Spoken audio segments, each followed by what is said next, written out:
What's up, guys? Mike Dolce here, four-time world MMA trainer of the year. And you can see behind me the physique of Mr. Olympia times 6, Dorian the Shadow Yates. What a great image to discuss the topic of the day. Putting on size, baby. You want to get size, right? You want to get big. You want to get swole. You want to look good naked. Now, you might not want to be Mr. Olympia. You might have zero desire to ever step on a bodybuilding stage, but you still want to put on some mass, right? You want to get bigger. You want to get stronger. You want to fill out that sweatshirt. You want to look good on the beach. I'm going to break down the 3 fastest ways to add size. Right into it. Number 1 is food. You have to eat your way up. The famous J.M. Blakely once said, to beat the man, you must out-eat the man. That advice took me from 218 pounds all the way up to 282 pounds during my amateur powerlifting career. That is 100% true and documented. I literally forced myself to grow based upon calorie ingestion. Now, 20 some odd years later, I would teach you much differently. And if I could coach the younger version of me, my goodness, what an amazing competitor that athlete would be. You get the benefit of that. The first thing we want to do is we want to start with protein intake, approximately 1 gram of protein per pound of current body weight, as long as you're not obese. Because if you're obese, you got to pull that back a little bit. We're not trying to feed the fat. We're trying to feed the relatively healthy, lean, functional muscle tissue. That's around 1 gram of protein per pound of total body mass. Now, with that, you want to build out 1 serving of carbohydrate, which is a handful. How easy is this? 2 servings of vegetables, 1 green, 1 multicolored. That's it. And you want to eat that 4 times per day, and then 5 times per day, and then 6 times per day. Once you get yourself up to eating 1 gram of protein per pound of total body weight, I'll show this in a mathematical form, I'll explain it to you here in a moment. Once you get at 200 pounds, 1 gram of protein per pound, 200 grams of protein per day. Then 1 handful of carbohydrate, 1 cup of carbohydrate, 1 unified portion of carbohydrate, 1 serving of green vegetables, 1 serving of multicolored vegetables. This is a well-balanced muscle gaining plate. Times 4 to start with, times 5, times 6. Slowly that begins to grow. Once you're eating 6 times per day, remember this video is about gaining mass. Once you're eating 6 times per day, you can't eat any more times.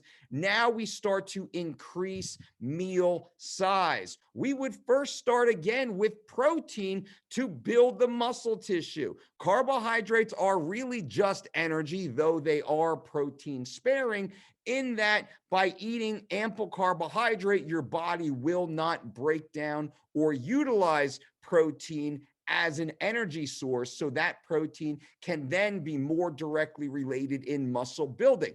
Carbohydrates are needed, but not in excess, unless you want to look like Fat Bastard from the Austin Powers series.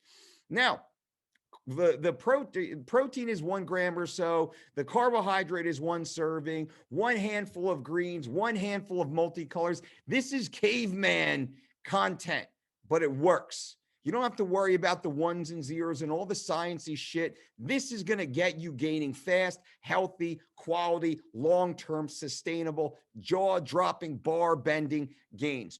We start with 4 meals a day. We go to 5. We go to 6. Now you're locked in. And I'd say give yourself 6 weeks, a solid month to slowly build and scale. 6 weeks is probably going to be a better scaling phase. You're going to put on muscle during this phase. Then the next thing we'll do at 6 meals a day is we start to slowly increase protein intake. And I would say only about 10% per meal. At 200 pounds, taking in 200 grams of protein If I increase that by 10%, I'm taking in 220 grams of protein. If I bump that up again 10%, I'll be taking in 245 grams of protein. You can see how fast a small 10% bump will continue. From there, that's going to take you through a 12, 16-week training bulking program, and you are in now part 2,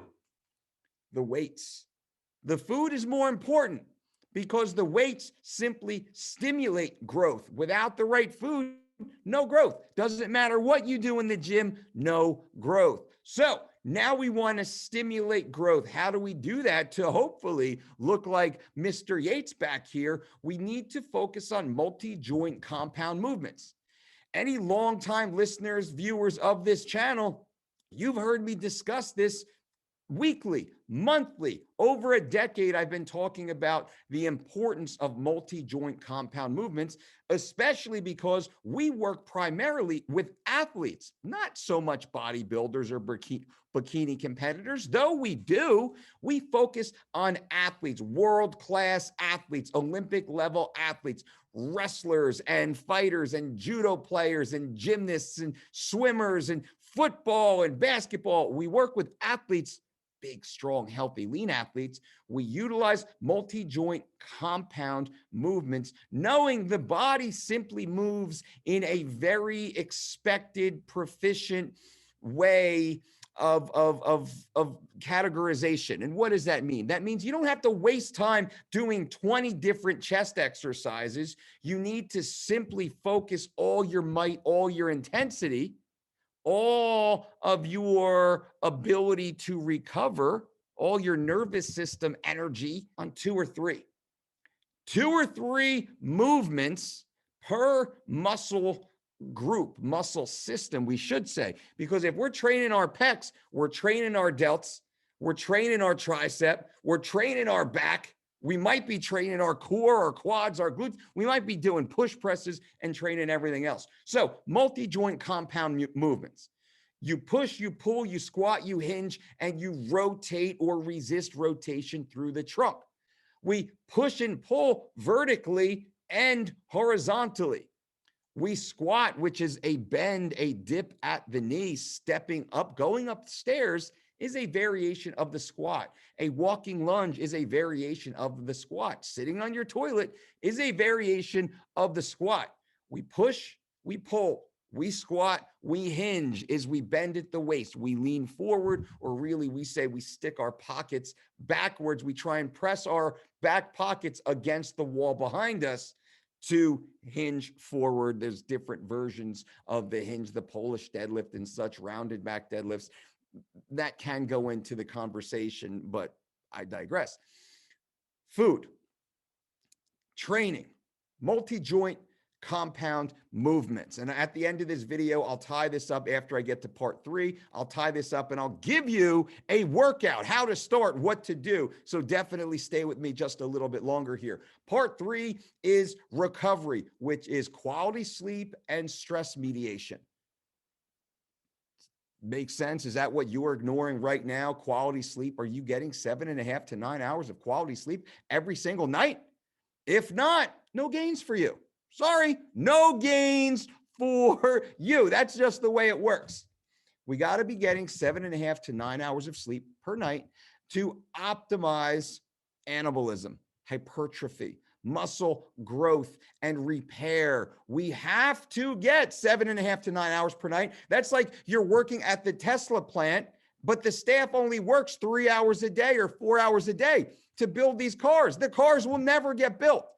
You got to be on the floor 8, 10, 12 hours to build the greatest car on the planet. Not so much that I think Teslas are exactly the greatest car on the planet yet. Who do you think is the greatest car on the planet? Car maker, and then car, period, vehicle, specific vehicle. I'd love to hear that. 65 Corvette, who knows? Who knows what could it, the Hummer, maybe, who knows what it could be? The Suburban. Don't sleep on the Chevy Suburban, by the way. But again, I digress. I'm prone to that, to over talking sometimes, hopefully for your benefit. Now, 7.5 to 9 hours of sleep per night, deep, restful, high quality sleep, and also stress mediation. paying your bills on time, pushing the crazy girl out of your life or crazy guy, whatever it may be, working in a job situation that you like, not having a shitty, stressful commute to work every single day, like fixing the squeaky brakes that have been dragging on far too long. These stressors in your life create, number one, a inefficient biochemical state that will inhibit your ability to replicate lean, healthy, functional muscle tissue. It will inhibit your ability to perform optimally while training, which is stimulating muscle growth and replication, right? So there's a large series of digestive issues, my God, are directly correlated to high stress states, high stress situations, high stress environments. This is often overlooked. Now, everything I'm telling you guys right here, you can start doing right now. You don't have to go to the store to buy anything. You don't have to do anything other than just start eating 1 gram of protein per pound of relatively lean body mass. 1 handful of a clean burning carbohydrates. I'm going to tell you that right now. What would that be? That would be a white potato, a sweet potato, quinoa, oats, amaranth, white rice, black beans, chickpeas, lentils. That's a pretty good list right there. 1 cup worth, 1 handful worth. If you're getting a little fat, go to a 3/4 cup or a half cup per serving. If you're going, trying to get bigger, you're a bigger person maybe, then you can add a little bit more, 1 1/4 cups, but that gets heavy quick. Green vegetables, spinach, kale, broccoli, asparagus, Brussels sprouts, chard, lima beans, like whatever's green, it doesn't matter. Get green shit on your plate. And then multicolored tomatoes, carrots, eggplant, butternut squash, peppers, radishes, beets, the list goes on and on. You got 4 meals a day, 5 meals a day, then 6 meals a day. Start changing shit up. Have an orange, have a red, have a blue, have a purple, have a yellow. Change it up, right? How easy is this, my friends? This is the easiest way to looking like Mr. Yates here. PEDs aside, Dorian is admitted to taking all sorts of steroids and growth hormone and insulin and all these other agents. So yes, that's out there. But you don't want to look like that. I mean, it wouldn't suck to look like that. You're not going to want to look like that. Do what Dorian did to look like that. Let's face it. But you can add 10 pounds of lean quality functional muscle tissue, 15 pounds of lean quality functional muscle tissue. Think about a 16-ounce steak sitting at the butcher. 1 16-ounce steak, put that on your chest. Take another one, put it here. Put 15 of those on your body. Damn. Now, once you slide those under the skin without gaining any more body fat, how shrink wrap does your skin look around that new functional muscle tissue? So on this style of lean bulking program, I just taught you the 3 easiest ways to dramatically add functional muscle tissue with the appropriate amount of strength, bar bending amounts of strength actually, to accompany that lean, healthy, functional muscle tissue. We told you the foods. Now, as far as protein sources, we have lean meats, we have chicken, we have steak, we have fish. I am a big fan of fish, line caught fish. We have eggs. You can do some nuts and seeds and things like that to round out the protein category. How easy is that, by the way? Super easy. And don't discount nuts and seeds and even carbohydrates with regards to total protein consumption. You should be aware of that. Because that can burst a lot of fat gain concepts or programs. People don't count the amount of calories added, the amount of protein added, the amount of fats in some ways added by nuts and seeds and oils, cooking oils. Be aware of that. I mention it just so you're aware of that as you move forward. 2 people following a 2,000 calorie diet, 1 cooks with no oil, 1 cooks with normal amounts of oil. The person cooking with oil can consume near to double simply adding oil as a cooking element, a flavor element, a baking element to your current normal healthy diet can nearly double total calories consumed. Isn't that crazy? It's crazy. And you don't even know. You think, oh, well, it's healthy oil. It's healthy oil. That's why you must be very particular with a little bit. A little bit goes a long way. Just some bonus right now. What exercises? anything involving a barbell or a dumbbell that starts on the floor. Kettlebells, yes, kettlebells are great, but kettlebells are getting away from the muscle building phase and more towards athletic movement patterns. That's fine. That's great too. Have a kettlebell in every workout, but that's not the primary. Why is that? Because you can't lift a 150-pound kettlebell for repetitions, right? Most people can't comfortably move kettlebells heavier than 40 pounds, 20, 30 kilos. That becomes really shit form. You're not taxing the muscles. They're good to use for athleticism and athletic movement patterns, but they're not going to dramatically help you add lean, healthy, functional muscle tissue. Loaded barbells with 200, 300, 400 pounds or more. Heavy fucking dumbbells, 50s, 80s, 120s in each hand.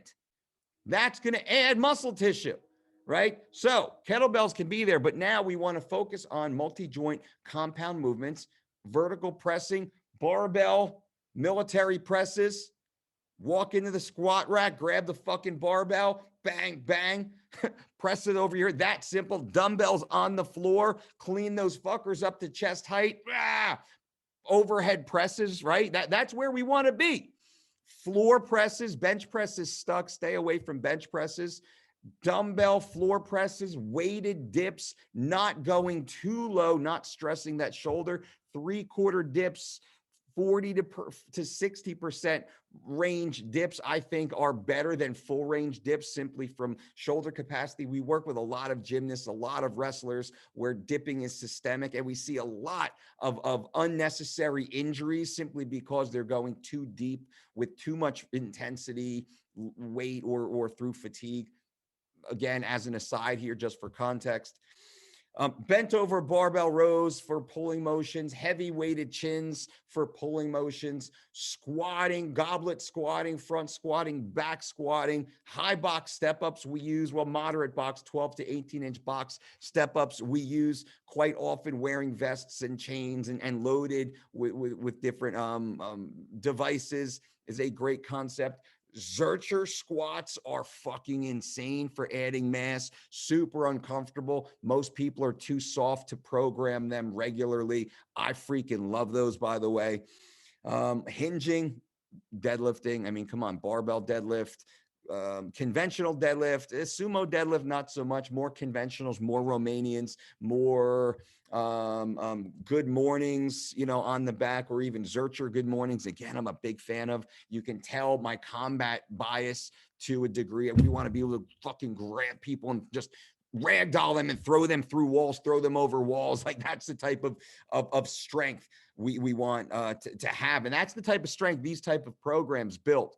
You look, I mean, we'll say Yates-esque, right? You have that rugged type of look to your physique, but you could fucking ragdoll people with it. That's the type of strength we want to build. And then sleep. Go to bed 9 hours before you have to wake up as a rule. Go to bed 9 hours before you have to wake up. That's the rule. That gives you some hanky-panky time. That gives you scroll the IG time. That gives you read a book time. That gives you listen to Jordan Peterson podcast time. Whatever it is, that gives you some time to fall asleep. Go to bed 9 hours before you have to wake up so you can wake up without your alarm clock.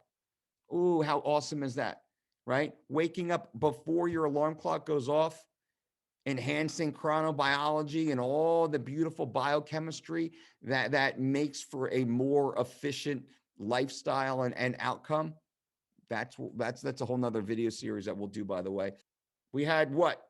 Eating 4, 5, 6 meals, 1 gram of protein spread throughout the day based on 1 gram of protein per pound of total body mass. And slowly we increase that after we've scaled from 4 to 5 to 6 meals over a 6-week period of time. 1 serving of carbohydrate, 2 servings of vegetables, 1 green, 1 multicolored.